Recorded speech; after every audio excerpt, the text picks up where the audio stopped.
Peace and blessings cure.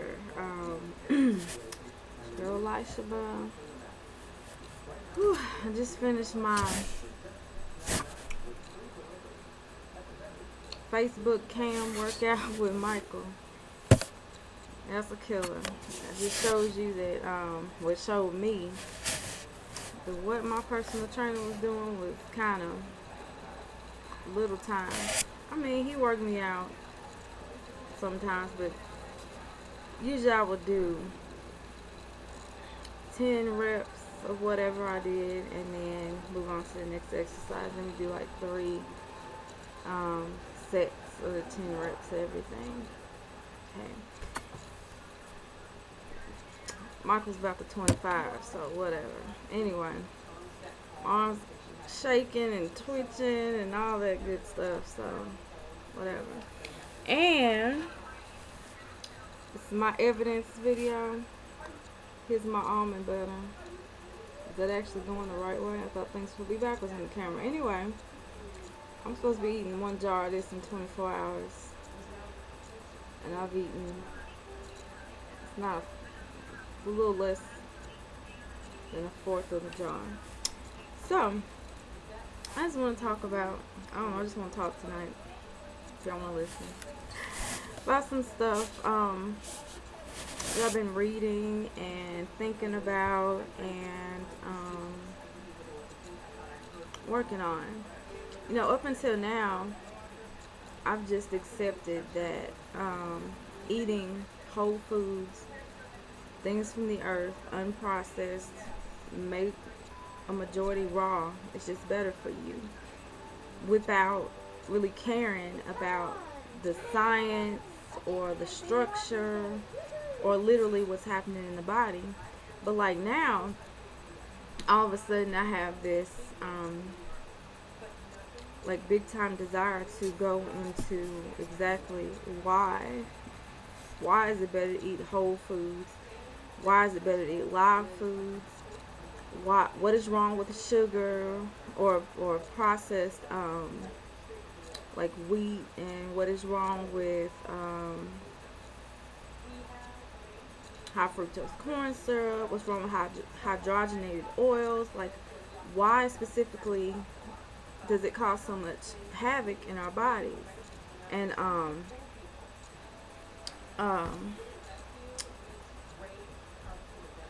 that led me to reading or thinking about what I learned in nursing school, and that was my lecture. The one lecture that stood out to me so much was the lecture about heart disease and atherosclerosis, which is hardening of the arteries, and all those things that they tell you are normal, and they tell you are a part of the normal aging process.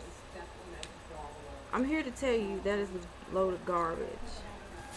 And you know, I know on the Cure, within our little group, we have people that eat meat, and we have some that drink, use dairy products and things like that.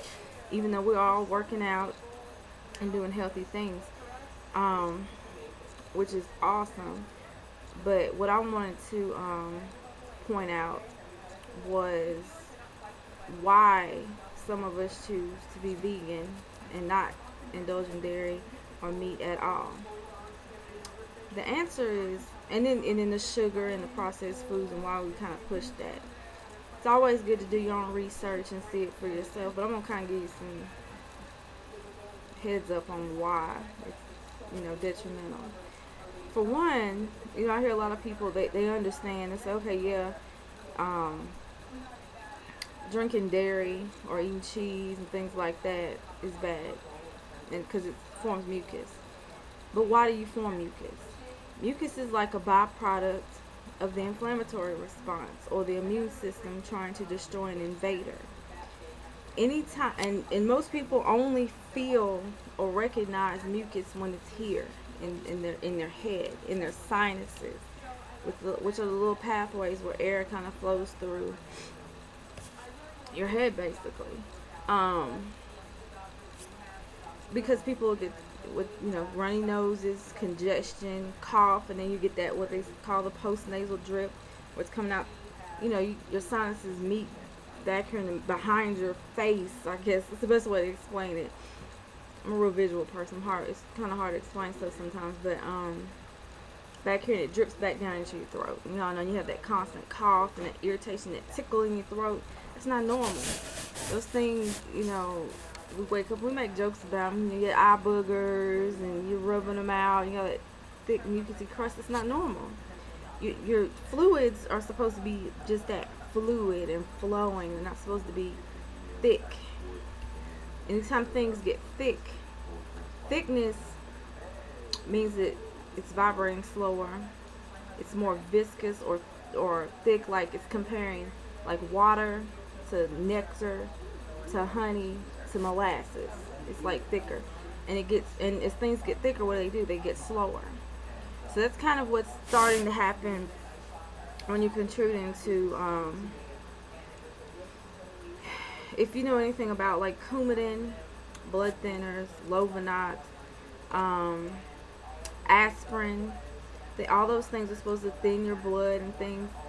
Those are artificial ways of thinning the blood. There's natural ways of thinning the blood. It's eating onions. Garlic I found out is a hybrid, so I can't really recommend garlic. Anything that's hybrid is not in its natural state. So I stopped eating garlic a while ago. I just eat onions until I find out that they're hybrid.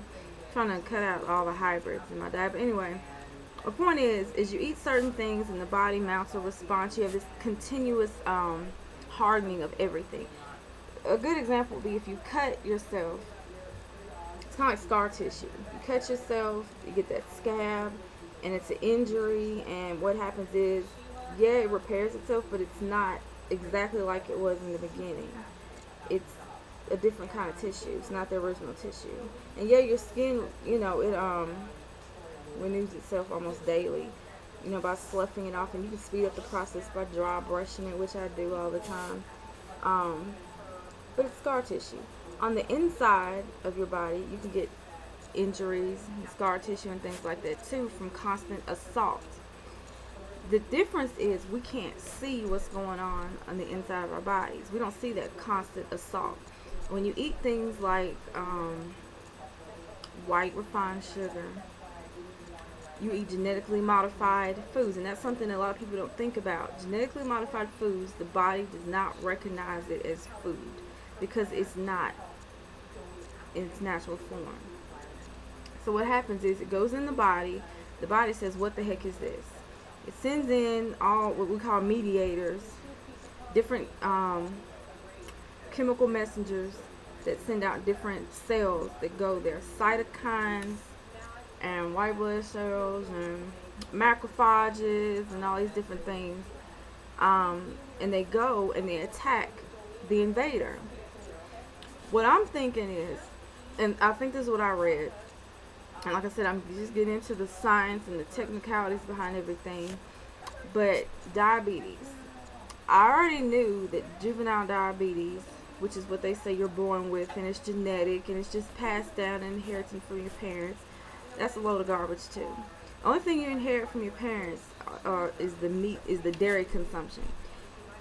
I think from what I read, whatever's in that dairy, something about it is similar to something that's on the surface of your pancreas or the pancreatic cells. So when the body attacks the milk or the dairy products you've consumed, it also ends up attacking the pancreatic cells.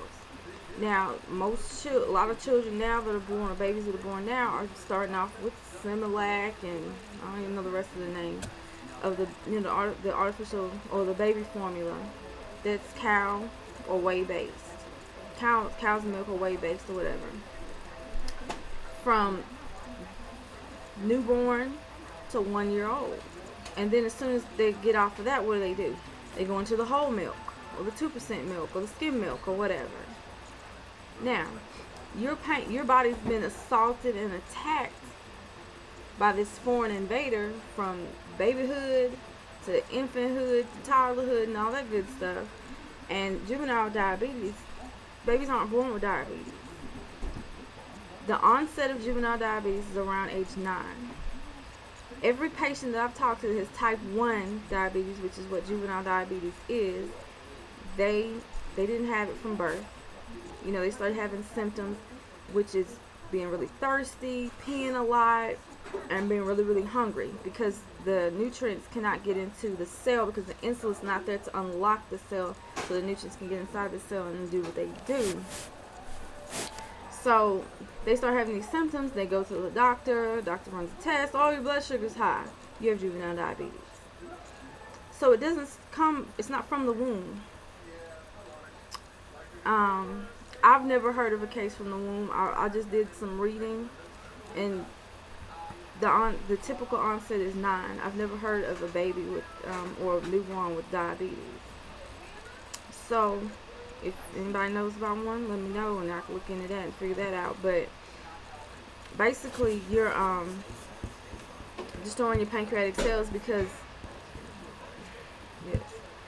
the body is attacking that milk protein that does not recognize as food, and it's also attacking your pancreatic cells. It's something very similar about the cells.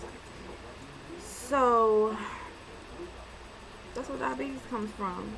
Plenty of studies done about this.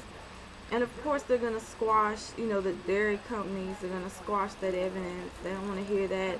We've been indoctrinated to believe that milk does the body good, which, by the way, I haven't confirmed this or seen the article for myself, but I was watching a video about, I can't remember the woman's name, but she was saying, have you noticed how they don't have the milk does the body good ads out anymore, and the milk mustache, that little gimmick they don't have that anymore? Because according to her, like I said, I like to verify everything I say, and according to her, they pulled the ads because a lot of people that have been, scientists that have done the research say milk doesn't do a body good. Milk does not keep you thin or keep you from losing or help you lose weight. Basically, it doesn't do a body good. So why are you making these claims? It's not based on science. So they pulled the ads. And of course, they're not going to announce, well, hey, we were wrong, or our claims can't be proven. Just pull the ads. They just stopped doing it. Interesting.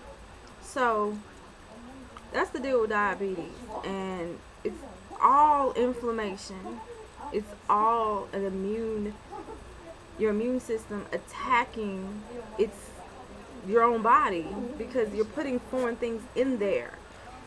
The sugar, and like I was talking about earlier about the lecture I was in, we were sitting there and the instructor was like, first there's inflammation, and then there's injury on the inside of the vessel walls, the artery walls, and the veins. And then basically on the inside of the lumen, or the inside of it's like a tube, like a hose pipe, and you cut it, and we're talking about what's in there. The blood's going through it. The injury, as the cholesterol flows through, it sticks to the little injury. And eventually, it's kind of like it builds up. And let's say the lumen is that big, and the cholesterol clot or clump builds up, and now the blood can't flow through. That's where you get stroke, heart attack, peripheral vascular disease, which means you have disease where there's no blood flow to the hands, no blood flow to the legs. Constant sugar and constant inflammation destroys your blood vessels. Having constant high blood sugar. That's why diabetics, they lose their limb, they get injuries on their feet, cuts on their feet and legs, and they don't heal because the body is unable to carry what's the nutrients and the vitamins and the minerals and everything that's necessary for healing. It can't do it. So they end up with amputated legs, and they end up losing their sight. It's a whole big, huge mess, and something that I don't want to take part in. Just like Brother Elias was saying, you get you get your rewards. Whatever you work towards is what you're gonna be rewarded for. What you're gonna get. So, hey. My thing is, I want people to be educated. I want us to be educated. I want people who don't know to be educated, to understand the processes behind why these things are bad. To just tell someone sugar's bad for you. This is bad for you. Don't do this. Don't do this. Don't eat meat. Don't eat dairy. I just explained to you why the dairy is bad. Your body attacks it. It's foreign. It's literally for another species. And scientifically, you can look into it and see why it's bad. You know, meat, DNA, everything you consume goes into your body and becomes part of you. And I'm gonna take the example of heart transplant patients and different things like that who have reported, and I've read in nursing and medical journals. This is not, and when I say this evidence, I'm not quoting things that came from just some fly by night or some kook out here in a cave somewhere who's just running crazy experiments. I'm talking about government actual studies. You know, everybody, they don't want to believe anything unless the government says it. Well, they do say it. They just don't promote it. So in reality, the information is there. You just have to look for it. It's kind of like seeking, you will find, that kind of deal. If you don't look for it, you're not going to find it. They do write articles against their own science. And then they'll tell, oh, we just don't know what causes this, we don't know what causes that. That's bull. They do. But because they demonize certain things for money's sake, which is what it all boils down to, they can't just come out. They got to save face. Just like the marijuana thing, I promise you, marijuana will be straight up legal here in a bit. For other reasons, because they found ways to make money with it. At the time that they demonized it and made it illegal, from what I've read, the DuPont Corporation wanted to sell their paper. So they demonized it that way because they didn't want hemp to be the cash crop anymore. They wanted to sell their paper. That's what I'm getting from history and from studying and kind of figuring out why is it that something that's a plant, it's an herb, it grows from the earth, it's natural, has no side effects, it has no adverse effects, it's not addictive, it's actually very healing in many situations. I'm not a proponent for smoking marijuana to get you out of your depressed state or to it's something that you have to do. You know, you get off of work, oh, I gotta smoke a joint because I'm stressed. No, that's not what I'm talking about. I'm talking about smoking it, or actually I wouldn't smoke it, vaporizing it for, or eating it, consuming it for increasing the appetite, which it does. Everybody makes jokes about it. Oh, you get the munchies. Well, is that not good for someone who does not have an appetite and they're sick and they're trying to get well? That's a good thing. So, I'm going long on this video. So anyway, that's kind of the little deal. If you look up and do some studying, you'll see why marijuana is actually not legal. It's not because it's bad or addictive. There's no such thing as a documented death. You don't get addicted to it, not physically. There's no withdrawal symptoms. I've seen people withdraw from heroin, cocaine, and alcohol. Oh my gosh. Nobody does that on marijuana. There's no such thing. I've been a nurse for 5 years. Never seen this. Been in ICU, been home health, I've done regular heart floor. Never, ever, ever have I seen a person withdraw or have the symptoms that they have from alcohol withdrawal. Some people do alcohol and marijuana, yes, but it's the alcohol that they're withdrawing from. It's not the marijuana. There's no such thing as a person who just uses marijuana that has these problems. It's a fact.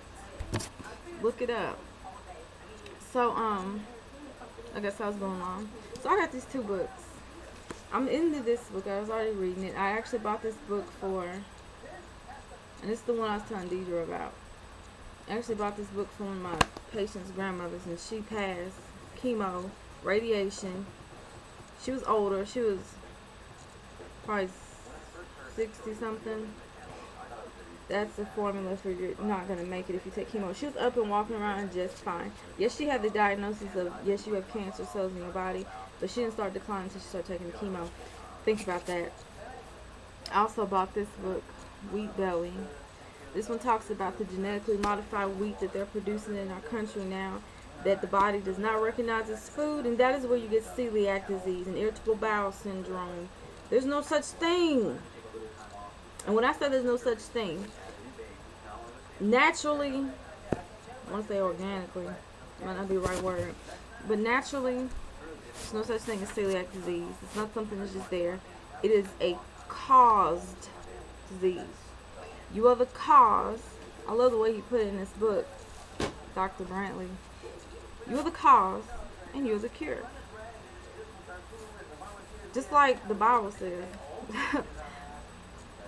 Cursing and blessing. No, life and death. I lay before you life and death.